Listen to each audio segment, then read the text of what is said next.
Hi students, welcome back to our channel Chem Queen. ഇന്ന് ഞാൻ വന്നിരിക്കുന്ന topic competitive exams like KEAM, NEET, JEE ഇതിനൊക്കെ prepare ചെയ്യുന്ന കുട്ടികൾ കെമിസ്ട്രിയിൽ അറിഞ്ഞിരിക്കേണ്ട 3 ഇമ്പോർട്ടൻറ്റ് ടേംസുമായിട്ടാണ്. ഓക്കെ, ഈ 3 ഇമ്പോർട്ടൻറ്റ് ടേംസ് വളരെയധികം ഇൻ്റർ കണക്റ്റഡ് ആണ്. എന്തൊക്കെയാണ് ആ 3 ടേംസ് എന്ന് പറയട്ടെ? ഇക്വലൻസ്, ഇക്വലൻ മാസ് ആൻഡ് നോർമാലിറ്റി. ഈ 3 ടേംസ് എന്താണെന്ന് ക്ലിയർ ആയിട്ടും കെമിസ്ട്രി പഠിക്കുന്ന ഒരു കുട്ടി അറിഞ്ഞിരിക്കണം. ഓക്കെ, ആദ്യം നമുക്ക് ഇക്വലൻസ് എന്താണെന്ന് നോക്കാം. ഇക്വലൻസ് അല്ലെങ്കിൽ ഇക്വാലൻസ്. നമ്മൾ കെമിക്കൽ റിയാക്ഷൻസ് ഒക്കെ ബാലൻസ് ചെയ്യുന്നത് എന്തിൻ്റെ ബേസിസിലാണെന്നാണ് നിങ്ങൾ വിചാരിച്ചിരിക്കുന്നത്? മോൾസിൻ്റെ ബേസിസിലാണോ? ഒരു മോള് ഒരു മോളിക്യൂളും ഒരു മോള് മറ്റൊരു മോളിക്യൂളും കൂടെ റിയാക്ട് ചെയ്താണോ കോമ്പൗണ്ട് ഉണ്ടാകുന്നത്? അല്ല, ഒരിക്കലും ഒരു മോളിൻ്റെ കൂടെ ഒരു മോളല്ല അല്ലേ റിയാക്ട് ചെയ്യുന്നത്. പക്ഷേ ഒരു ഇക്വലൻസിൻ്റെ കൂടെ എപ്പോഴും ഒരു ഇക്വലൻ്റേ റിയാക്ട് ചെയ്യുള്ളൂ. മനസ്സിലായോ? അങ്ങനെയാണ് chemical reactions. For example H2 + O2 giving 2H2 giving H2O. ശരിക്കും റിയാക്ഷൻ എന്തല്ല? ബാലൻസ്ഡ് അല്ല അല്ലേ? നമ്മൾ ഈ റിയാക്ഷൻ ബാലൻസ് ചെയ്യുന്നത് ശരിക്കും എന്തിൻ്റെ ബേസിസിലാണ്? ഇതിലുള്ള ആറ്റംസിൻ്റെ എണ്ണത്തിൻ്റെ ബേസിസിലാണ് അല്ലേ? പക്ഷേ ശരിക്കും ആറ്റംസിൻ്റെ എണ്ണം അല്ല നമ്മൾ ഇക്വേറ്റ് ചെയ്യുന്നത്, ഇക്വലൻസ് ആണ് ഇക്വേറ്റ് ചെയ്യുന്നത്. അത് മനസ്സിലാക്കാം. എന്താണ് ഇക്വലൻസ് എന്ന് വെച്ചാൽ, ഇപ്പോൾ ഹൈഡ്രജൻ ഒരു ഇക്വലൻ്റ് ആണ്. ഒരു ഹൈഡ്രജൻ ആറ്റത്തിൽ ഒരു ഇക്വലൻസ് ഉള്ളത്. അതെങ്ങനെ മനസ്സിലാക്കാമെന്നോ? അവർക്ക് സംഭവിക്കുന്ന ഇലക്ട്രോൺ ചേഞ്ചിനെയാണ് നമ്മൾ അവരുടെ ഇക്വലൻസ് എന്ന് പറയുന്നത്. ഒരു ആറ്റത്തിന് സംഭവിക്കുന്ന ഇലക്ട്രോൺ ചേഞ്ച് ആണ് അതിൻ്റെ ഇക്വലൻസ് എന്ന് പറയുന്നത്. ഇപ്പോൾ ഇവിടെ ഹൈഡ്രജൻ്റെ ഓക്സിഡേഷൻ സ്റ്റേറ്റ് എത്രയാണ്? 0. ഇവിടെ ഹൈഡ്രജൻ്റെ ഓക്സിഡേഷൻ സ്റ്റേറ്റ് എത്രയാണ്? +1. ഒരു ഹൈഡ്രജൻ എത്ര ഇലക്ട്രോൺ ചേഞ്ച് ഉണ്ടായത്? ഒരു ഇലക്ട്രോൺ ചേഞ്ച് ആണ് ഉണ്ടായത്. ഒരു ഹൈഡ്രജൻ ഒരു ഇലക്ട്രോൺ ചേഞ്ച് എന്ന് പറഞ്ഞാൽ ഒരു ഇക്വലൻ്റ് ഹൈഡ്രജൻ അത്. അങ്ങനത്തെ H2 എന്ന് പറയുമ്പോൾ എത്ര ഇക്വലൻ്റ് വന്നു? അത് 2 ഇക്വലൻ്റ്. സോ ഇവിടെ 2 ഇക്വലൻ്റ് ഹൈഡ്രജൻ ആണ് നമ്മൾ ഈ H2 എന്ന് വന്നിരിക്കുന്നത്. So 1 mol H2 is equal to 2 equivalent H2. അതുപോലെ ഓക്സിജൻ നോക്കി, ഇവിടെ ഓക്സിജൻ 0 ഓക്സിഡേഷൻ സ്റ്റേറ്റാണ്. ഇവിടെ ഓക്സിഡേഷൻ സ്റ്റേറ്റാണ് -2. 0 -2 ആയപ്പോൾ എത്ര ഇലക്ട്രോൺ ചേഞ്ച് ഒരു ഓക്സിജൻ ഉണ്ടായേ? 2 ഇലക്ട്രോൺ ചേഞ്ച്. അങ്ങനത്തെ എത്ര ഓക്സിജൻ ഉണ്ട്? 2 ഓക്സിജൻ. സോ ടോട്ടൽ എത്ര ഇലക്ട്രോൺ ചേഞ്ചാ? 4 ഇലക്ട്രോൺ ചേഞ്ച്. 4 ഇലക്ട്രോൺ ചേഞ്ച് എന്ന് പറയുമ്പോൾ അത് എത്രയായി? 4 ഇക്വലൻ്റ് ആയി. ഒരിക്കലും 2 ഇക്വലൻ്റ് ഒരാളുടെ കൂടെ 4 ഇക്വലൻ്റ് റിയാക്ട് ചെയ്യില്ല. ഇക്വലൻസ് സെയിമേ റിയാക്ട് ചെയ്യാൻ പാടുള്ളൂ, അതാണ് റൂള്. അപ്പോൾ ഇതിൻ്റെ 4 ഇക്വലൻറ്റിൻ്റെ കൂടെ ഇതിൻ്റെ എത്ര തന്നെ റിയാക്ട് ചെയ്യണം? 4 ഇക്വലൻ്റ് തന്നെ. ഇതിനെ 4 ഇക്വലൻ്റ് ആക്കാൻ എന്ത് ചെയ്യണം? 2 കൊണ്ട് മൾട്ടിപ്ലൈ ചെയ്യണം. So 2H2 + O2 giving 2H2O. കണ്ടോ? ഇങ്ങനെയാണ് നമ്മൾ റിയാക്ഷനെ ബാലൻസ് ചെയ്യുന്നത്. ഈ കൺസെപ്റ്റ് ഉപയോഗിച്ചാണ് എല്ലാ കെമിക്കൽ റിയാക്ഷൻസും നമ്മൾ ബാലൻസ് ചെയ്യുന്നത്. ഇതിനാണ് നമ്മൾ ഇക്വലൻസ് കൺസെപ്റ്റ് എന്ന് പറയുന്നത്. ഓക്കെ, അപ്പോൾ ഇക്വലൻസ് കണ്ടുപിടിക്കാൻ നമ്മൾ എന്ത് ചെയ്താൽ മതി? അവർക്കുള്ള ഇലക്ട്രോൺ ചേഞ്ചിന് നോക്കിയാൽ മതി. ഓക്കെ, അങ്ങനെയാണെങ്കിൽ ഇക്വലൻ്റ് മാസ് എന്താണ്? ഇക്വലൻ്റ് മാസ് എന്താ? ഒരു ഇക്വലൻസിൻ്റെ മാസിനെയാണ് നമ്മൾ ഇക്വലൻ്റ് മാസ് എന്ന് പറയുന്നത്. ഒരു ഇക്വലൻസിൻ്റെ മാസാണ് ഇക്വലൻ്റ് മാസ്. ഇപ്പോൾ ഓക്സിജൻ്റെ ഒരു ആറ്റം ഞാൻ എടുത്താൽ അതിൻ്റെ മാസ് എത്രയാ? 16U ആണല്ലേ അതിൻ്റെ ആറ്റോമിക് മാസ് എന്ന് പറയുന്നത്. പക്ഷേ 16U എന്ന് പറഞ്ഞാൽ ഓക്സിജൻ്റെ എത്ര ഇക്വലൻ്റ് ആണെന്ന് ആലോചിച്ച് നോക്കി നിങ്ങൾ. ഓക്സിജൻ എത്ര ഇലക്ട്രോൺ ചേഞ്ചാണ് സംഭവിക്കുന്നത്? 2 ഇലക്ട്രോൺ ചേഞ്ചല്ലേ സംഭവിക്കുന്നത്. അപ്പോൾ ഒരു ഓക്സിജന് 2 ഇലക്ട്രോൺ ചേഞ്ച് സംഭവിക്കുക എന്ന് പറഞ്ഞാൽ ഒരു ഓക്സിജൻ ആറ്റം 2 ഇക്വലൻ്റാണ്. അപ്പോൾ 2 ഇക്വലൻറ്റിൻ്റെ വെയിറ്റ് ആണ് 16U. അപ്പോൾ ഓക്സിജൻ്റെ ഒരു ഇക്വലൻറ്റിൻ്റെ വെയിറ്റ് എത്രയായിരിക്കും? 8U. And what is the equivalent mass of oxygen? 8U. കണ്ടോ? അപ്പോൾ ഓക്സിജൻ്റെ ആറ്റോമിക് മാസ് 16 ആണ്, പക്ഷേ അതിൻ്റെ ഇക്വലൻ്റ് മാസ് 8 ആണ്. കാരണം ഒരു ഓക്സിജന് സംഭവിക്കുന്ന ഇലക്ട്രോൺ ചേഞ്ച് 2 ആണ്. അപ്പോൾ ഒരു ഓക്സിജൻ എന്ന് പറഞ്ഞാൽ 2 ഇക്വലൻ്റാണ്. 2 ഇക്വലൻറ്റിൻ്റെ മാസാണ് 16 എങ്കിൽ ഒരു ഇക്വലൻറ്റിൻ്റെ മാസ് 8 ഉള്ളൂ. സോ 8 ആണ് ഓക്സിജൻ്റെ ഇക്വലൻ്റ് മാസ്. കണ്ടോ? ഇതാണ് ഇക്വലൻ്റ് മാസിൻ്റെ കൺസെപ്റ്റ്. ക്ലിയർ ആയോ നിങ്ങൾക്ക്? ഇത് തന്നെ ഓക്സിജൻ മോളിക്യൂൾ എടുത്താൽ നേരെ തിരിച്ചു വരും. O2 അല്ലേ ഓക്സിജൻ മോളിക്യൂള്? O2ൻ്റെ വെയിറ്റ് എത്രയാണ്? 32 അല്ലേ ഓക്സിജൻ്റെ മോളിക്യുലർ മാസ്? O2 ഒരു ഓക്സിജന് 2 ഇലക്ട്രോൺ ചേഞ്ച്. അപ്പോൾ 2 ഓക്സിജന് 4 ഇലക്ട്രോൺ ചേഞ്ച്. അപ്പം 4 ഇക്വലൻസിൻ്റെ വെയിറ്റ് ആണ് 32. അപ്പോൾ ഒരു ഇക്വലൻറ്റിൻ്റെ വെയിറ്റ് എത്രയാണ്? 32/4 8. കണ്ടോ? അഗൈൻ 8 കിട്ടിയുണ്ടോ? ഇതെങ്ങനെ ചെയ്താലും നമുക്ക് ഒരുപോലെ തന്നെ കിട്ടും. അപ്പോൾ ഒരു ഇക്വലൻറ്റ് പ്രോസസ്സ് ചെയ്യുന്ന മാസിനെയാണ് നമ്മൾ ഇക്വലൻ്റ് മാസ് എന്ന് പറയുന്നത്. ഓക്കെ, ഇക്വലൻ്റ് മാസ് ക്ലിയർ ആണോ? ഒരു ഇക്വലൻ്റ്, ഒരാളുടെ ഒരു ഇക്വലൻ്റ് പ്രോസസ്സ് ചെയ്യുന്ന മാസ്, ഒരു ഇക്വലൻറ്റിൻ്റെ മാസ്, അതിനെയാണ് നമ്മൾ ഇക്വലൻ്റ് മാസ് എന്ന് പറയുന്നത്. അപ്പോൾ ഓരോരുത്തരുടെ ഇക്വലൻ്റ് മാസ് നമുക്ക് ഇങ്ങനെ കണ്ടുപിടിക്കാൻ പറ്റില്ലല്ലോ. സോ ഇക്വലൻ്റ് മാസ് കണ്ടുപിടിക്കാൻ നമുക്കൊരു മെത്തേഡ് ഉണ്ട്, അതാണ് ഇനി നോക്കാൻ പോണേ കേട്ടോ. ഓക്കെ, ഇക്വലൻ്റ് മാസ് പലർക്കും കണ്ടുപിടിക്കുന്നത് പല രീതിയിലാണ് ഇക്വലൻ്റ് മാസ് കണ്ടുപിടിക്കുന്നത്. ഫോർ എക്സാമ്പിൾ ആസിഡ്സിനാണ് നമ്മൾ ഇക്വലൻ്റ് മാസ് കണ്ടുപിടിക്കാൻ ഉദ്ദേശിക്കുന്നതെങ്കിൽ, for acids equivalent mass is calculated by molar mass divided by their basicity. ആസിഡ്സിൻ്റെ ബേസിസിറ്റീനെ, മോളാർ മാസിനെ ബേസിസിറ്റി കൊണ്ട് ഡിവൈഡ് ചെയ്താൽ നമുക്ക് ഇക്വലൻ മാസ് കണ്ടുപിടിക്കാം. For example H2SO4. What is the basicity of H2SO4? ഒരു ആസിഡിൻ്റെ ബേസിസിറ്റി എന്ന് പറഞ്ഞാൽ അതിന് പ്രൊഡ്യൂസ് ചെയ്യാൻ കഴിയുന്ന H+ അയോൺസിൻ്റെ എണ്ണമാണ് അതിൻ്റെ ബേസിസിറ്റി. സോ H2SO4ൻ്റെ ബേസിസിറ്റി ഈസ് 2. H2SO4ൻ്റെ ഇക്വലൻ മാസ് കണ്ടുപിടിക്കാൻ molar mass. What is the molar mass of H2SO4? 98. എങ്ങനെ കണ്ടുപിടിക്കുന്നത്? ഹൈഡ്രജൻ്റെ 2, സൾഫറിൻ്റെ 32, പിന്നെ ഓക്സിജൻ്റെ 16 × 4. അത് ആഡ് ചെയ്യുമ്പോഴാണ് 98.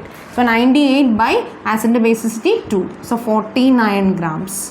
ഇതാണ് H2SO4ൻ്റെ ഇക്വലൻ മാസ്. എന്താ ഇതിൻ്റെ അർത്ഥം എന്ന് മനസ്സിലായോ? 98 gram H2SO4 നിങ്ങൾ എടുത്താൽ അതിൽ 2 ഇക്വലൻ്റ് H2SO4 ഉണ്ട്.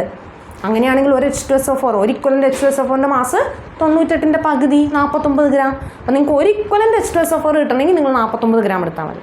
പക്ഷേ നിങ്ങൾക്ക് ഒരു മോൾ H2SO4 കിട്ടണമെങ്കിൽ നിങ്ങൾ 98 gram എടുക്കണം. കണ്ടോ, അതാണ് ഇക്വലൻസും മോൾസും തമ്മിലുള്ള വ്യത്യാസം.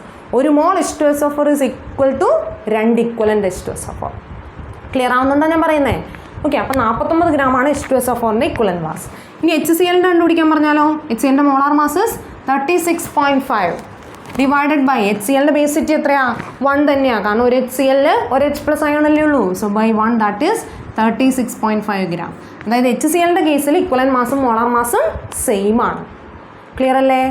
ഇനി ഇത് തന്നെ നമുക്ക് ബേസസിനാണ് ചെയ്യുന്നതെങ്കിൽ ഇക്വലൻ്റ് മാസ് കാണാനുള്ള equation for bases equivalent mass is equal to molar mass by acidity. Molar mass by acidity. ബേസസിൻ്റെ അസിഡിറ്റി എന്ന് പറഞ്ഞാൽ അവരുടെ OH മൈനസുകളുടെ എണ്ണം. ഇപ്പോൾ NaOHൻ്റെ കേസിലാണെങ്കിൽ NaOHൻ്റെ ഇക്വലൻ്റ് മാസും മോളാർ മാസും സെയിം ആണ്. ബിക്കോസ് അതിലൊരു OH അല്ലേ ഉള്ളൂ, 40 ആണ്. MgOH ട്വൈസ് ആണെങ്കിലോ ഇക്വലൻ്റ് മാസ് എന്ന് പറഞ്ഞാൽ മോളാർ മാസിൻ്റെ നേരെ പകുതിയായിരിക്കും. എന്താണ് അതിൻ്റെ മോളാർ മാസ്? ബൈ 2 ആണ് അതിൻ്റെ ഇക്വലൻ്റ് മാസ്. കണ്ടോ? അപ്പോൾ ആസിഡ്സിൻ്റെ കേസിലും ബേസസിൻ്റെ കേസിലും നമുക്ക് കണ്ടുപിടിക്കാൻ വളരെ എളുപ്പമാണ്. ഇനി ആസിഡും ബേസും അല്ലാത്തൊരു കേസ് വന്നാലോ, അതായത് സോൾട്ടുകൾ വന്നാലോ, അപ്പോൾ ചെയ്യാനും നമുക്ക് മെത്തേഡുണ്ട്. സോൾട്ടുകളുടെ കേസിൽ ഇക്വലൻ്റ് മാസ് എങ്ങനെ കണ്ടുപിടിക്കാം അതാണ് നമ്മൾ അടുത്ത് നോക്കാൻ പോകുന്നത്. ഫോർ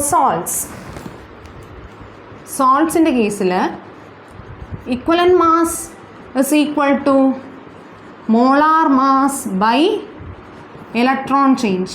മോളാർ മാസിനെ അവർക്കുണ്ടാവുന്ന ഇലക്ട്രോൺ ചേഞ്ച് കൊണ്ട് ഡിവൈഡ് ചെയ്താൽ ഇക്വലൻ്റ് മാസ്സായി. For example KMnO4.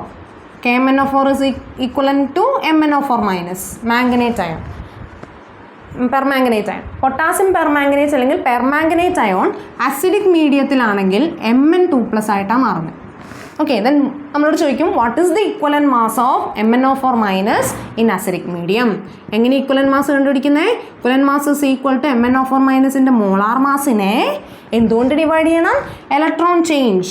MnO4 മൈനസിൽ മാംഗനീസിൻ്റെ ഓക്സിഡേഷൻ സ്റ്റേറ്റസ് +7, Mn2+ ആയപ്പോൾ +2. എത്ര ഇലക്ട്രോൺ ചേഞ്ച് ഉണ്ടായത്?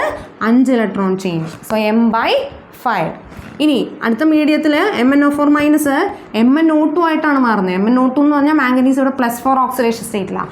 +7 +4 ആയി. എത്ര ഇലക്ട്രോൺ ചേഞ്ചാ? 3. So equivalent mass is equal to M/3. That is molar mass by 3. കണ്ടോ? അപ്പോൾ സോൾട്ടുകളുടെ കേസിൽ മോളാർ മാസിനെ അവരുടെ ഇലക്ട്രോൺ ചേഞ്ച് കൊണ്ട് ഡിവൈഡ് ചെയ്താൽ നമുക്ക് എന്ത് കിട്ടും? ഇക്വലൻ്റ് മാസ് കിട്ടും. ഓക്കെ, ആസിഡിൻ്റെ കേസിലും ബേസിൻ്റെ കേസിലും സോൾട്ടിൻ്റെ കേസിലും ഇക്വലൻ്റ് മാസ് കണ്ടുപിടിക്കാൻ പറ്റില്ലേ? ഇങ്ങനെയാണ് ഇക്വലൻ്റ് മാസ് കണ്ടുപിടിക്കുക. കൺസെപ്റ്റ് മനസ്സിലായല്ലോ അല്ലേ? ഒരു ഇക്വലൻറ്റിൻ്റെ മാസാണ് ഇക്വലൻ്റ് മാസ്. ഒരു മോളിൻ്റെ മാസും ഒരു ഇക്വലൻറ്റിൻ്റെ മാസും ഡിഫറൻ്റ് ആയിരിക്കും. ഒരു മോളിൻ്റെ മാസാണ് മോളാർ മാസ്, ഒരു ഇക്വലൻറ്റിൻ്റെ മാസിനെയാണ് നമ്മൾ ഇക്വലൻ്റ് മാസ് എന്ന് പറയുന്നത്. ഒരു മോളിൽ ഒരു ഇക്വലൻ്റ് ആയിരിക്കില്ല എപ്പോഴും. ചിലർക്ക് ഒരു മോളിൽ ഒരു ഇക്വലൻ്റ് തന്നെ ആവാം, ചിലർക്ക് ഒരു മോളിൽ 2 ഇക്വലൻ്റ് 3 ഇക്വലൻ്റ് ഒക്കെ വരാം. അതനുസരിച്ചാണ് ഈ ഇക്വലൻ്റ് മാസുകൾ മാറുന്നത്. 3 കേസിലും ഇക്വലൻ്റ് മാസ് കണ്ടുപിടിക്കാൻ ക്ലിയർ ആയില്ലേ? ഓക്കെ, ഇനി മൂന്നാമത്തെ ടേം. അപ്പോൾ നമ്മൾ ഇക്വലൻസ് എന്താണെന്ന് പറഞ്ഞു, ഇക്വലൻ്റ് മാസ് എന്താണെന്ന് പറഞ്ഞു. മൂന്നാമത്തെ ടേം ഇസ് നോർമാലിറ്റി. നോർമാലിറ്റി എന്താണ്? മൊളാരിറ്റി എന്താണെന്ന് നിങ്ങൾക്ക് എല്ലാവർക്കും അറിയാം അല്ലേ? മൊളാരിറ്റി. ഓക്കെ, നമ്മൾ നോർമാലിറ്റിയാണ് ഇപ്പോൾ ഡിസ്കസ് ചെയ്യാൻ പോകുന്നത്. നോർമാലിറ്റി എന്താണെന്ന് അറിയണമെങ്കിൽ ആദ്യം മൊളാരിറ്റി അറിയണം. മൊളാരിറ്റി എന്ന് പറഞ്ഞാൽ എന്താ?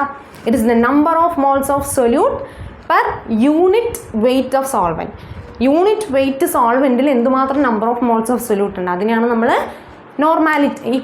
മൊളാരിറ്റി എന്ന് പറയുന്നത്. ദെൻ നോർമാലിറ്റി എന്ന് പറഞ്ഞാൽ it is the number of moles of equivalents. Number of equivalents, it is the number of equivalents. Number of മോൾസിന് പകരം number of equivalents of solute.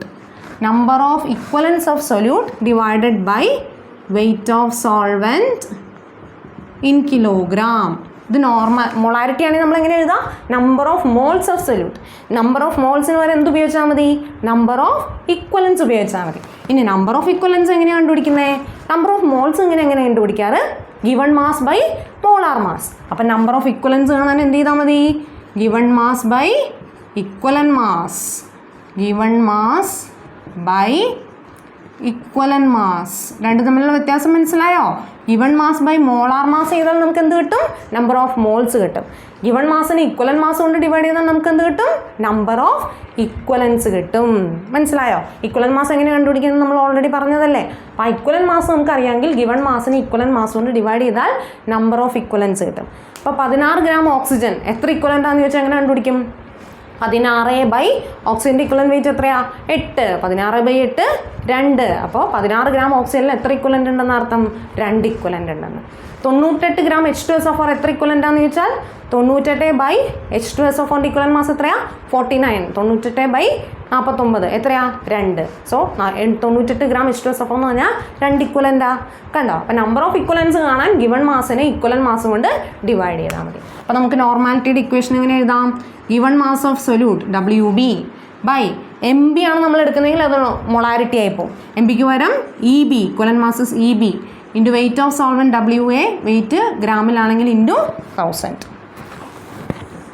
കണ്ടോ? ഇതാണ് നോർമാലിറ്റിയുടെ ഇക്വേഷൻ. അപ്പോൾ normality is WB by EB മുകളിൽ into 1000 താഴെ WA. ഇത് തന്നെ EBക്ക് വരെ MB ഇട്ടാൽ അതല്ലേ മൊളാരിറ്റിയുടെ ഇക്വേഷൻ. സോ ഇതാണ് മൊളാരിറ്റി നോർമാലിറ്റിയും തമ്മിലുള്ള ഡിഫറൻസ് ആൻഡ് റിലേഷൻ. ചില ക്വസ്റ്റ്യൻസിൽ നമുക്ക് നോർമാലിറ്റി തന്നിട്ട് മൊളാരിറ്റി ഉപയോഗിക്കേണ്ടി വരുമോ അല്ലെങ്കിൽ മൊളാരിറ്റി തന്നിട്ട് നോർമാലിറ്റി ഉപയോഗിക്കേണ്ടി വരുമോ ചെയ്യും. അപ്പോൾ നമ്മൾ അവരെ തമ്മിൽ ഇൻ്റർ കണക്ട് ചെയ്യാൻ അറിയണം.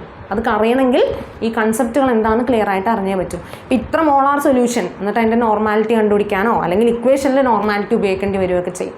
അപ്പോൾ ഈ കൺസെപ്റ്റുകൾ വളരെ ക്ലിയർ ആയിട്ട് അറിയാമെങ്കിലാണ് ചില ക്വസ്റ്റ്യൻസ് നമുക്ക് ചെയ്യാൻ പറ്റുള്ളൂ. ഓക്കെ, അപ്പോൾ അത് അത്രയും ഇമ്പോർട്ടൻ്റ് ആയിട്ടുള്ളൊരു കൺസെപ്റ്റ് ആയതുകൊണ്ടാണ് ഞാനത് സെപ്പറേറ്റ് വീഡിയോ ആയിട്ട് വന്നത്. അപ്പോൾ ഈ കൺസെപ്റ്റ് എല്ലാവരും നന്നായിട്ട് മനസ്സിലാക്കി എന്ന് വിചാരിക്കുന്നു. ഓക്കെ, അപ്പോൾ നിങ്ങൾക്കിത് വളരെ യൂസ്ഫുൾ ആയി എന്ന് വിചാരിക്കുന്നു. യൂസ്ഫുൾ ആയെങ്കിൽ വീഡിയോ നിങ്ങൾക്ക് ഇഷ്ടപ്പെട്ടെങ്കിൽ please like, share and subscribe. കൂടാതെ ബെൽ ബട്ടണും കൂടെ ഒന്ന് പ്രസ് ചെയ്തേക്ക് കേട്ടോ. ഓക്കെ, അപ്പോൾ അടുത്ത വീഡിയോയിൽ കാണുന്നത് വരെ ബൈ ബൈ.